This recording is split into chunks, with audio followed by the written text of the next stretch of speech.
We need to find ways to get people connected through volunteerism. I mentioned earlier about the volunteer impact study that we sponsored at UPS.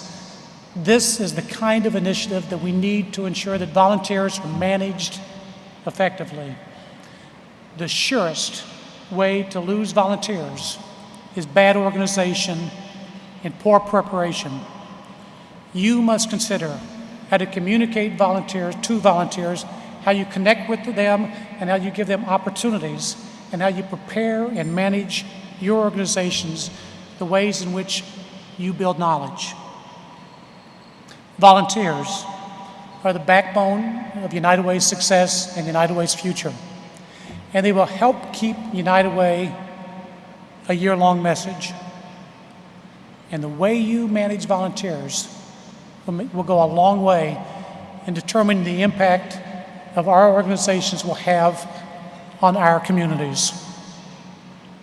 And the third area of focus is tell your story, share your vision. I said earlier that vision was the essence of leadership.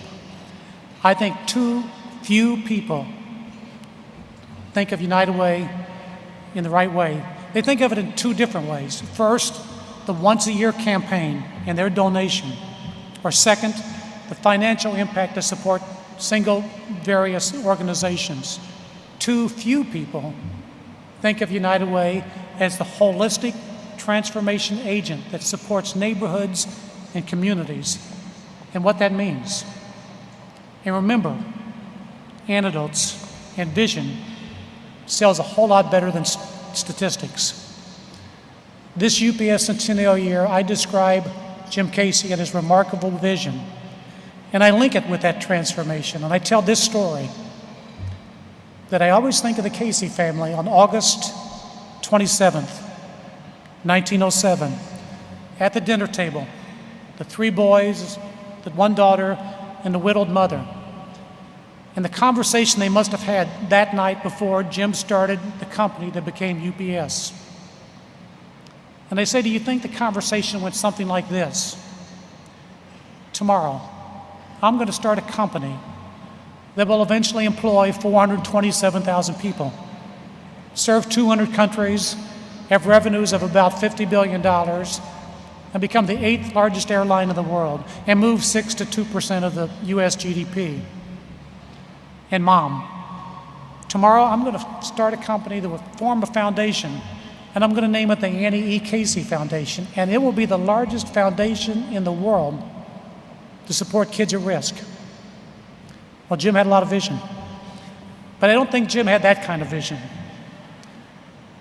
What Jim saw is the same two things that make me proudest to be a UPSer. And that was first, whenever a fellow UPSer comes up, introduces himself to me, and says to me something like, I was just trying to get started. I was just out of school. I wanted to have a chance. I wanted to have an opportunity. And look what you've done for me. And look what you've done for my family. Look where I am today. I got a letter yesterday from a widow of a UPSer that said that same story. I'll keep that letter for those tough days. The second thing is when customers say, we were just starting out. We were in the garage, or we were in the basement, and you took us to the world. And now look at us. That was Jim's vision.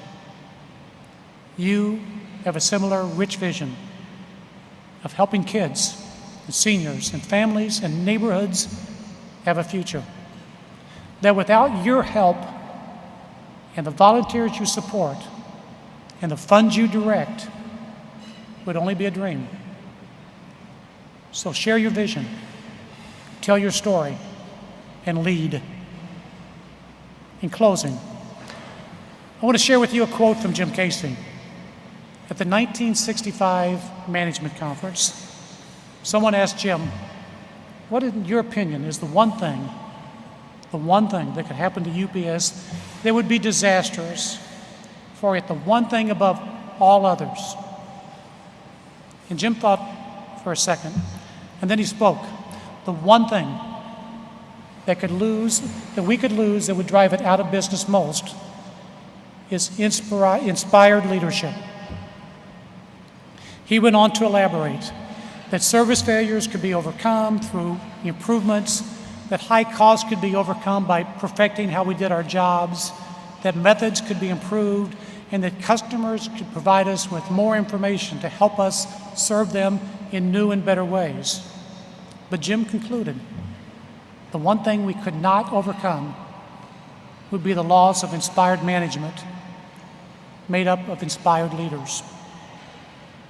And that message resonates strongly today as it did when Jim declared it more than 40 years ago. And it's not just true for UPS. It's my wish today that you will continue your inspired leadership of United Way, that you will continue to transform and learn how to partner in new and effective ways, because you are the ones to help lead this organization into a future that creates a positive impact on the communities that we both serve all across the country. Thanks so much for this invitation. Enjoy your conference, and the next time you see your UPS driver, please tell him or her happy anniversary.